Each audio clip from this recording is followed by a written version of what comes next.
من الهجرة، وأن تستكمل الإجراءات النظامية اللازمة حيال ذلك بشكل عاجل. ثانيا، يبلغ أمرنا هذا للجهات المختصة لاعتماده وتنفيذه. الإمضاء عبد الله بن عبد العزيز. أمر ملكي الرقم ألف تقسيم 63 التاريخ 13/4/1432 للهجرة.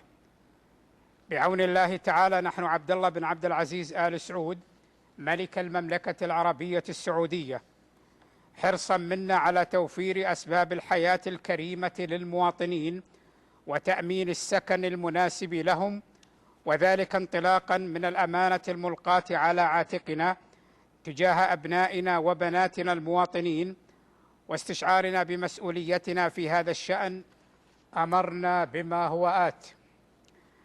أولا، اعتماد بناء 500,000 وحدة سكنية في كافة مناطق المملكة، وتخصيص مبلغ إجمالي لذلك قدره 250 مليار ريال، وتتولى الهيئة العامة للإسكان مسؤولية تنفيذ هذا المشروع.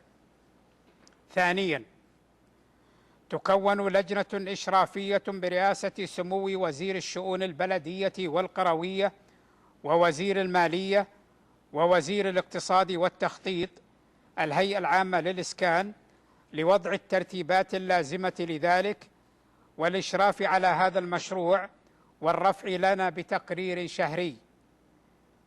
ثالثا، على أمراء مناطق المملكة الاجتماع مع سمو وزير الشؤون البلدية والقروية ووزير العدل ووزير الاقتصاد والتخطيط ومحافظ الهيئة العامة للإسكان للعمل على إيجاد أراضٍ للهيئة العامة للإسكان كل في منطقته، وتسهيل مهمة الاستفادة منها لهذا الغرض، واتخاذ الإجراءات العاجلة لإنجاز ذلك، والرفع لنا بما يتم بهذا الشأن أولا بأول لاتخاذ ما نراه مناسبا.